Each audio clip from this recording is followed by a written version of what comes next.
ও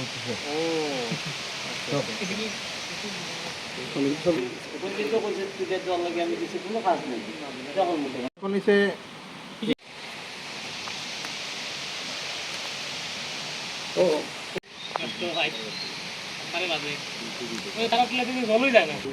water রিসোর্সের কি business অফিসে গেছে গিয়ে দেখি এমন মিটিংয়ে গেছে পাইছি না আমি গিয়েছি আবার তখন কমপ্লেন করতে গেলে আধার কার্ড হ্যাঁ কমপ্লেন পঞ্চায়েত করতে গেলে আধার কার্ড লাগে আধার কার্ড বের করে বলতে আধার কার্ড কেন লাগতো এটা তো পাম্প কার্ড হিসেবে দিবে তুমি জীবনে আমরা কৃষি করি আইলাম এই নদীর জল দিয়া, কিন্তু এখন এক বছর থেকে এটা বন্ধ, খারাপ হইয়া গেছে।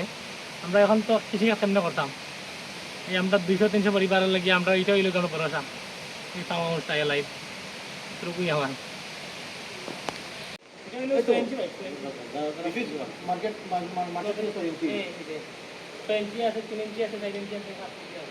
দাদা কেমন আছেন কিন্তু পিটার বলতে গেছে আগে আমার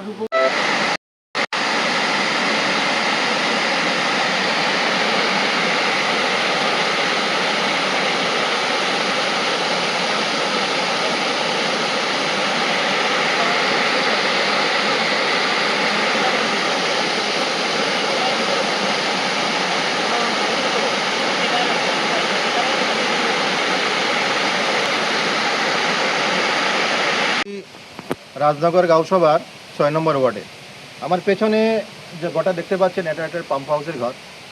এখানে যে এলআই স্কিমটা রয়েছে এই স্কিমের উপরে ডিপেন্ডেন্ট এই গাঁওসভার 250 থেকে 300টা ফ্যামিলি।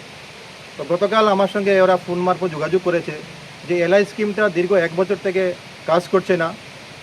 তারা স্থানীয় পঞ্চায়েত তারপর ডিডব্লিউএস এর এসডিওর সঙ্গে ওরা যোগাযোগ করেছে, লিখিতভাবে ওরা ডিমান্ড করেছে যে এলআই স্কিমটা চালু না হওয়ার জন্য কি হচ্ছে এই অঞ্চলে যারা কৃষকরা রয়েছে তারা না সার্টিফিকেট করতে পারছে না এবার তারা আউটস্ট্যান্ড করতে পেরেছে। তাই আমি যাতে এসে তাদেরটা দেখে ইমিডিয়েট তাদের সলিউশনের একটা ব্যবস্থা করি। আমি আসলাম, আসার পর আমি যখন গেলাম নিচে গিয়ে দেখতে পারলাম এই যে যেখান থেকে জলটা আসছে এই যে সুইচ গেটটা রয়েছে তার নিচ থেকে বড় একটা হোল রয়েছে, যার জন্য কী হচ্ছে এখন তো রয়েছে বর্ষা, এখন কিছুটা জল রয়েছে, লেকিন যখনই বৃষ্টি বন্ধ হয়ে যায় তখন এই সুইচ গেটের এখানে জল থাকে না, কারণ পুরো জলটাই নিচ দিকে চলে যায়। তাই এখানে ইমিডিয়েট সুইচ গেটটাকে রিপ্লেস করতে হবে, নতুন করে বানাতে হবে এবং এই মোটর থেকে সুইচ গেটের এখান থেকে জল আনতে যে 6 ইঞ্চির পাইপ রয়েছে, যে এই পাইপটা রয়েছে তাও অনেকটা জায়গাতে লিক হয়ে রয়েছে, যার জন্য কী হচ্ছে পাম্প মোটরটা নিচ থেকে জলটাকে লিফ্ট করতে পারছে না।